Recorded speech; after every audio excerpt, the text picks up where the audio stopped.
and joyous occasion. At least they're supposed to be. So Gina is here from Remax Diamond Realty Guam, and she is not the happiest of campers, I would say. Well, first of all, Merry Christmas to you and your I'm always a family. happy camper. Yeah. Merry Christmas. However, there is a certain issue that you wish to address and hopefully clear up because... Well, I don't know if we can clear it up, but at least you can get my take on what's, you know, my take on it. As I understand it, you know, we pride ourselves here at KUM of kind of having our ear to the ground and seeing like what the buzz is. It seems like a lot of people are saying they're concerned about the price of real estate on the open market. They're concerned about the average rental price.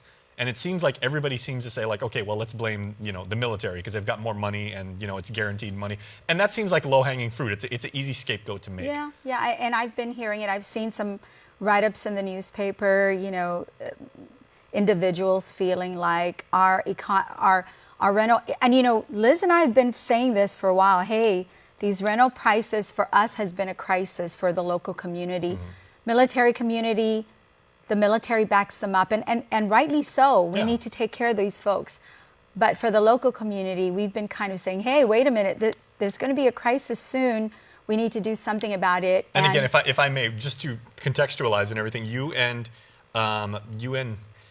your colleagues at Remax Diamond Realty were telling us that as far as the spending ability of Guam's market and everything like that, it's typically the military first, and then Section 8, and then the average Guamanian.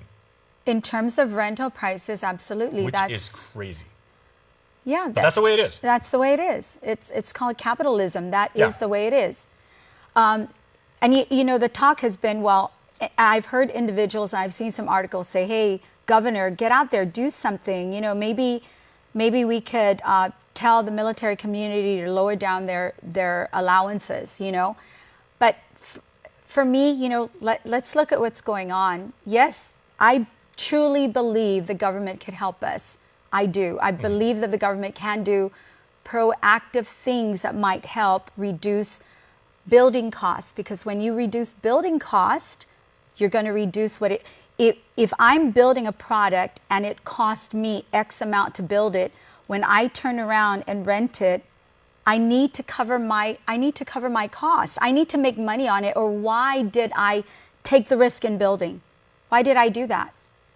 I mean, this is not a socialist country. It isn't yet, right? And I still love capitalism. So if you really want to affect pricing, the government's done some things, in my opinion, that has not helped in our war to bring down the cost of living here. The GRT's gone up. When you increase costs, businesses have to follow along. They have to increase their cost out to the consumer. Sure.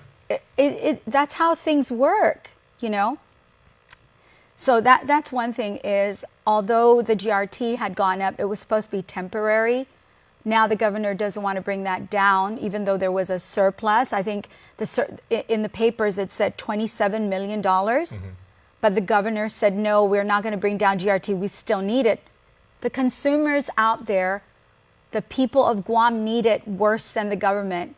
It's like, you know, I kind of say it's like an HOA, a homeowners association. They're tasked with running the business of that association.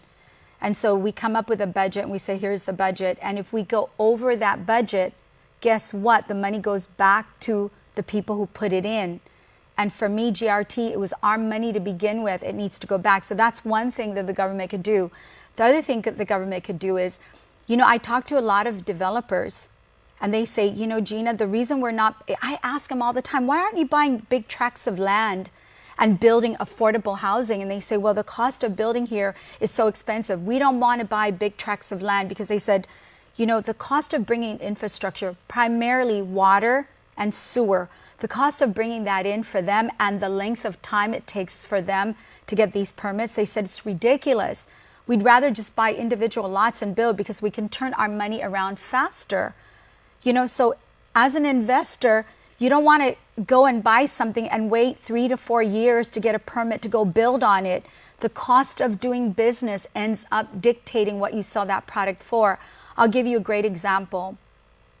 The Israel family years ago, they built these apartment buildings, and they're one of the few. Cortec and Israel's before were one of the few investors who had the money to build units, Sure. you know, apartment buildings. So a few years ago, they built those apartment buildings on Bellow Road. I don't remember the name. But Yeah, right next to St. Paul. That's right. Okay. So they built a lot of apartment units. They had I think already they were actually Tonota apartments. Tonota. Yeah. Okay, yes, Tonota apartments. So they built those units. They built a lot of them. I believe they'd already owned the land. So by the time they built the units, they put a lot of rental units on the market at the same time. So what happens? What does an investor do when they build a lot of units and they need to get them filled up? Two-bedroom brand new units at that time was about $700, $750. Which is a good price. It's a fantastic price. So why does that happen? Because they developed and they had to get these units leased out. That's the problem. How many apartment buildings do you see going up? Not many, Not that if many at these all. days, yeah. Why? Because it takes too long to get a permit from the government of Guam. Once you get your permit, it takes too long to get the infrastructure put in there, and it's not reliable. You can literally go to GWA and ask for, hey, what do you guys need us to do in order to get this project built? And they'll give you what you need to do. And then at the end, when the project's done and you go, and this has happened, and so that's why I'm bringing it up. The complex is built, you go in there to get your occupancy permit, and then there's changes. How does a developer work within that type of guideline where you give us the permit and you say you could do X, and then at the end you say, no, now we need you to do Y. And you're stuck with a building that's already there. If you don't do Y, you're not going to be able to get your occupancy permit. This adds to cost. Cost will dictate the final pricing. So peddling back to your original point, this might actually be anti-competitive, anti-capitalistic. Well, it's certainly the And government that's working always against you. That's always the awkward relationship Yes. between the public and private sectors. Yes, if you look at what's going on in the States, there's deregulation under the current administration. There's deregulation in a lot of areas, and taxes have gone down. What has that done? It has spurred the economy.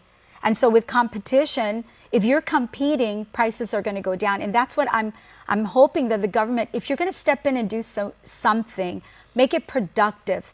Step in, deregulize some of these things.